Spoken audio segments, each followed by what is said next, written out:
একবার হজরত মুহাম্মদ সাল্লাল্লাহু আলাইহি ওয়াসাল্লাম জিব্রাইল আলাইহিস সালামের মাধ্যমে জানতে পারলেন যে তার প্রিয় সাহাবী হজরত বিল্লাল রাদিয়াল্লাহু তাআলা আনহু মাত্র 7 দিন বাঁচবেন। 7 দিন পরেই তিনি ইন্তেকাল করবেন। আল্লাহ তাআলার পক্ষ থেকে এরকম সংবাদ পেয়ে হজরত মুহাম্মদ সাল্লাল্লাহু আলাইহি ওয়াসাল্লাম হজরত আলী ও ওমর রাদিয়াল্লাহু তাআলা আনহুমাকে খবর দিলেন। তারা আসার পর বললেন, হে আমার সাহাবীরা, আমি জানতে পারলাম আমার প্রিয় সাহাবী হজরত বেল্লাল আর মাত্র 7 দিন বেঁচে থাকবে। 7 দিন পরেই এ দুনিয়া থেকে সে চিরতরে বিদায় নেবে। কিন্তু আমি জানি আমার এই সাহাবী এখনও বিবাহের সুন্নত আদায় করেনি।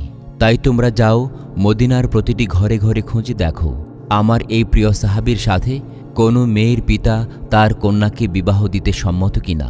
তবে সেই পিতাকে তোমরা অবশ্যই বলে দিবে যে বেলাল আর মাত্র 7 দিন বাঁচবে।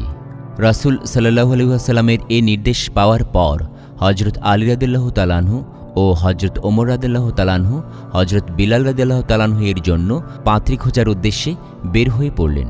তারা বিবাহযোগ্যা কন্যার পিতাদেরকে বলতেন, হজরত মুহাম্মদ সাল্লাল্লাহু আলাইহি ওয়াসাল্লাম তার প্রিয় সাহাবী হজরত বিল্লালের জন্য পাত্রী খুঁজছেন। আপনারা কেউ কি আপনাদের কন্যাকে বিল্লালের সাথে বিয়ে দিতে রাজি আছেন? তখন কন্যার পিতারা বলল, আমরা অবশ্যই রাসূল সাল্লাল্লাহু আলাইহি ওয়াসাল্লামের প্রিয় সাহাবী হজরত বিল্লালের সাথে আমাদের কন্যাদেরকে বিয়ে দিতে চাই, কারণ এটা তো আমাদের জন্য হবে সৌভাগ্যের ব্যাপার। তখন হজরত ওমর ও আলী রাদিয়াল্লাহু তাআলা আনহুমা তাদেরকে জানালেন, একটা বিষয় তোমরা জেনে রেখো, বিল্লাল রাদিয়াল্লাহু তাআলা আনহু আর মাত্র 7 দিন বাঁচবেন। তোমাদেরকে এটা জেনেই তোমাদের কন্যাকে বিল্লাল রাদিয়াল্লাহু তাআলা আনহু এর সাথে বিবাহ দিতে হবে, কারণ রাসূল সাল্লাল্লাহু আলাইহি সাল্লাম এই সংবাদটিও তোমাদেরকে জানিয়ে দিতে বলেছেন। এই কথা জানার পর কন্যার পিতারা বলল, বিল্লাল যদি 7 দিনই বাঁচে তাহলে আমাদের কন্যাদেরকে বিল্লালের হাতে বিয়ে দেব না। আমরা কোনোভাবেই চাই না 7 দিন পরেই আমাদের কন্যা বিধবা হয়ে যাক। অতঃপর 7 দিন পরে হজরত বিল্লাল রাদিয়াল্লাহু তাআলা আনহুর মৃত্যুর ঘটনা বলায় কোনো পিতাই তার কন্যাকে বিল্লালের সাথে বিয়ে দিতে সম্মত না হওয়ার কারণে হজরত আলী ও ওমর রাদিয়াল্লাহু তাআলা আনহুমা মদিনার পথে পথে বিভিন্ন জায়গায় হজরত বিল্লালের জন্য কন্যা খুঁজতে শুরু করলেন। কিন্তু তারা কোনো মেয়েকেই খুঁজে পাচ্ছিলেন না। খুঁজতে খুঁজতে তারা একটা সময় একটা জঙ্গলে চলে গেলেন। যে দেখলেন এই জঙ্গলে একজন লোক ঝুপড়ি নির্মাণ করে। তাকে জিজ্ঞেস করলেন, আপনার কি বিবাহযোগ্য কন্যা আছে? তাদেরকে দেখে ওই ব্যক্তি বলল, হে আল্লাহর প্রিয় বান্দাগণ, আপনারা আমার মতো নিতান্ত একজনের বাড়িতে কেন আগমন করলেন আমি কি জানতে পারি? প্রতি উত্তরে তারা বললেন, আমরা রাসূল সাল্লাল্লাহু আলাইহি ওয়াসাল্লামের নির্দেশে হজরত বিল্লালের জন্য একজন পাত্র খুঁজছি। তখন সে ব্যক্তিটি বলল, যদি তাই হয় তাহলে আমার একজন উপযুক্ত কন্যা আছে। আল্লাহর রাসূল সাল্লাল্লাহু আলাইহি ওয়াসাল্লামের প্রিয় সাহাবী বিল্লাল রাদিয়াল্লাহু তাআলা আনহু এর মতো একটা ছেলের কাছে আমার কন্যাকে যদি বিবাহ দিতে পারি তাহলে তো মনে করি সেটা আমার জন্য সৌভাগ্যের বিষয়। এরপর হজরত আলী ও ওমর রাদিয়াল্লাহু তাআলা আনহুমা বললেন, দেখুন, একটি শর্ত আছে। রাসূল সাল্লাল্লাহু আলাইহি ওয়াসাল্লাম বলেছেন আপনাকে যেন সে বিষয়টি জানাই। বিল্লাল রাদিয়াল্লাহু তাআলা আনহু মাত্র 7 দিন বাঁচবেন, এরপর তিনি এই দুনিয়ার মায়া ত্যাগ করে চলে যাবেন। এ কথা শুনে ওই ব্যক্তিটি বলল, না, তাহলে আমি আমার মেয়েকে হজরত বিল্লাল রাদিয়াল্লাহু তাআলা আনহু এর কাছে বিবাহ দেব না। মাত্র 7 দিন পর আমার মেয়ে বিধবা হবে এটা আমি চাই না। কিন্তু এই 3 জনের কথা দূর থেকে একটি মেয়ে শুনতে পাচ্ছিল। সে হলো ওই ব্যক্তিটির মেয়ে। পিতার মুখে এমন কথা শোনার পর সে একটু এগিয়ে এলো। সে শুনল তার পিতা নবীর সাহাবীর সাথে বিবাহের বিষয় বাতিল করে দিচ্ছেন। সে কাছে এসে বলল, আব্বাজান, আমি এই বিবাহে রাজি আছি। আপনি কিভাবে এরকম বিবাহের পয়গাম প্রত্যাখ্যান করতে পারেন, যে পয়গাম আল্লাহর রাসূল সাল্লাল্লাহু আলাইহি ওয়াসাল্লাম নিজে থেকে পাঠিয়েছেন?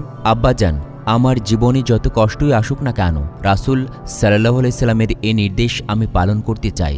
এরপর রাসূল সাল্লাল্লাহু আলাইহি সাল্লামের প্রিয় সাহাবী হজরত বিল্লালের সঙ্গে ওই মেয়েটির বিবাহ সম্পন্ন হয়ে গেল।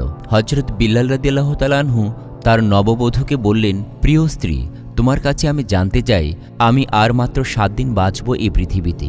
এটা জানার পরও তুমি কেন আমাকে বিবাহ করলে? 7 দিন পরেই তো তুমি বিধবা হয়ে যাবে। তখন নববধূ বলল, হে আমার স্বামী, আপনি শুনুন, আমি আমার জীবন দিয়ে হলেও আল্লাহর রাসূল সাল্লাল্লাহু আলাইহি সাল্লাম এর একটি নির্দেশ পালন করব, আর এই নির্দেশ পালনের মধ্য দিয়ে আমি নিজেকে ধন্য মনে করছি।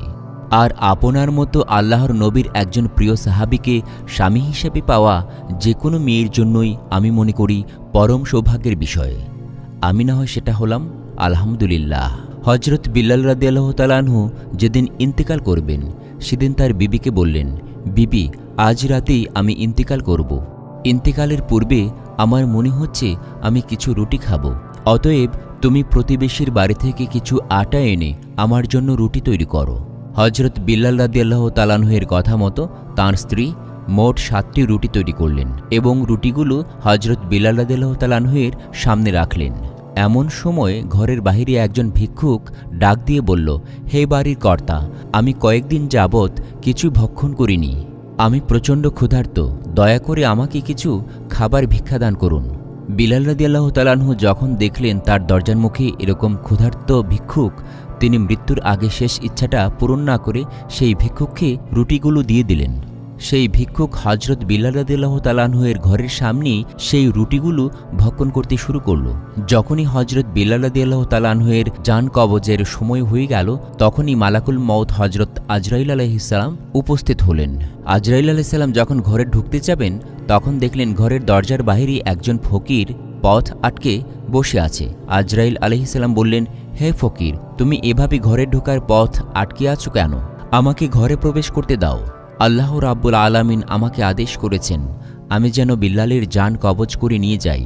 তখন সে ফকির হজরত আজরাইল আলাইহিস সালামকে বলল, হে আজরাইল আলাইহিস সালাম, তুমি কি জানো না কারো খানা খাওয়ার সময় কাউকে বিরক্ত করতে হয় না? তুমি কি দেখতে পাচ্ছ না আমি এখানে বসে রুটি খাচ্ছি? যখন সে ফকির কোনোভাবেই দরজা ছেড়ে যাচ্ছিল না, তখন হজরত আজরাইল আলাইহিস সালাম আল্লাহ তাআলার দরবারে ফিরে এসে বললেন, হে আল্লাহ, আমি আপনার প্রিয় বান্দা হজরত বিল্লালের জান কবজ করতে গিয়েছিলাম, কিন্তু ঘরে ঢুকতে পারিনি, কারণ ঘরে ঢোকার রাস্তায় একজন ফকির বসে রুটি খাচ্ছিল। আমি তাকে অতিক্রম করে ওখানে যাইনি। ওই ফকিরের জন্য আমি বিল্লালের ঘরে ঢুকতে পারিনি, ফলে আমি হজরত বিল্লালের জান কবজ করতে পারিনি। তখন আল্লাহ রাব্বুল আলামিন হজরত আজরাইল আলাইহিস সালামকে বললেন, হে আজরাইল, হজরত বিল্লালের দরজার মুখে যে আহার করছে সে আমার অত্যন্ত প্রিয় একজন বান্দা, অতএব খবরদার, তুমি তার সাথে কোনো প্রকার বেয়াদবি করবে না। তুমি যাও, যে তাকে আদবের সাথে জিজ্ঞাসা করো সে কি চায়। যদি তার কোনো দাবি থাকে তবে তার দাবি পূরণ করেই হজরত বিল্লাল রাদিয়াল্লাহু তাআলা আনহু-এর জান কবজ করবে। আল্লাহ তাআলার নির্দেশ পেয়ে হজরত আজরাইল আলাইহিস সালাম আবার হজরত বিল্লাল রাদিয়াল্লাহু তাআলা আনহু-এর বাড়ির সামনে আসলেন। এসে যথারীতি দেখল হজরত বিল্লাল রাদিয়াল্লাহু তাআলা আনহু-এর দরজার মুখে সেই আল্লাহর বান্দা বসে বসে রুটি খাচ্ছে। তখন হজরত আজরাইল তাঁকে বলল, হে আল্লাহর প্রিয় বান্দা, বলো তুমি কি চাও, বলো তুমি কি চাও। কি করলে তুমি হজরত বিল্লাল রাদিয়াল্লাহু তাআলা আনহু-এর ঘরের দরজার মুখ থেকে সরে যাবে? আল্লাহ রাব্বুল আলামিন বলেছেন, তুমি যা চাইবে তাই পালন করা হবে। তখন সে ফকির বলল, বিল্লাল আমাকে 7টি রুটি দান করেছে, আর আল্লাহ তাআলা বলেছেন যে 1 গুণ দান করল তা 10 গুণ হয়ে যাবে, আর আমি চাই এই 7টি রুটির বিনিময়ে বিল্লালকে 70 বছর হায়াত দান করা হোক। এই কথা শুনে হজরত আজরাইল আলাইহিস সালাম বললেন, এটা তো অসম্ভব। আল্লাহ রাব্বুল আলামিন আমাকে হজরত বিল্লালের জান কবজ করতে পাঠিয়েছেন, আমি কিভাবে তার হায়াত বাড়াবো? অতএব তার জান কবজ করে আল্লাহ তাআলার হুকুম আমাকে পালন করতেই হবে। এছাড়া অন্য কিছু আমার কাছে চাও। এছাড়া তুমি যা চাইবে তাই আল্লাহ রাব্বুল আলামিন তোমাকে দান করবেন। তখন সে ফকির বলল, দেখো, আমি এছাড়া আর কিছুই চাই না। দুনিয়ার কোনো ধন সম্পদ বা পার্থিব কোনো সুখ শান্তির আশা আমার নেই।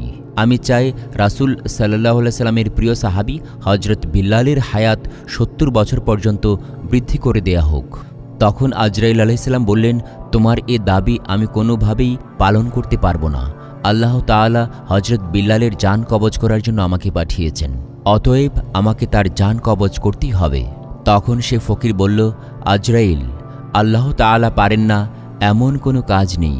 আল্লাহ তাআলা যদি হজরত বিল্লালের হায়াত 70 বছর বৃদ্ধি না করেন, তাহলে আমি 70 বছর পর্যন্ত হজরত বিল্লালের দরজার মুখেই বসে রুটি বক্ষণ করব।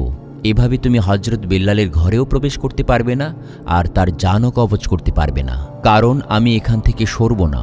রাসূলুল্লাহ সাল্লাল্লাহু আলাইহি ওয়াসাল্লাম এক হাদিসে বলেছেন, এই দুনিয়াতে আল্লাহ তাআলার এমন কিছু বান্দা রয়েছেন, যদি তারা আল্লাহ তাআলার নামে শপথ করে এমন কোনো কথা বলে দেন, তবে আল্লাহ তাআলা অবশ্যই সেই বান্দার দাবি পূরণ করেন। হযরত বিল্লালের দরজার সামনে যে ফকির বসেছিলেন, তিনি ছিলেন আল্লাহ ও তার রাসূলের পাগল হযরত ওয়াইস করনী রাহমাতুল্লাহ আলাইহি।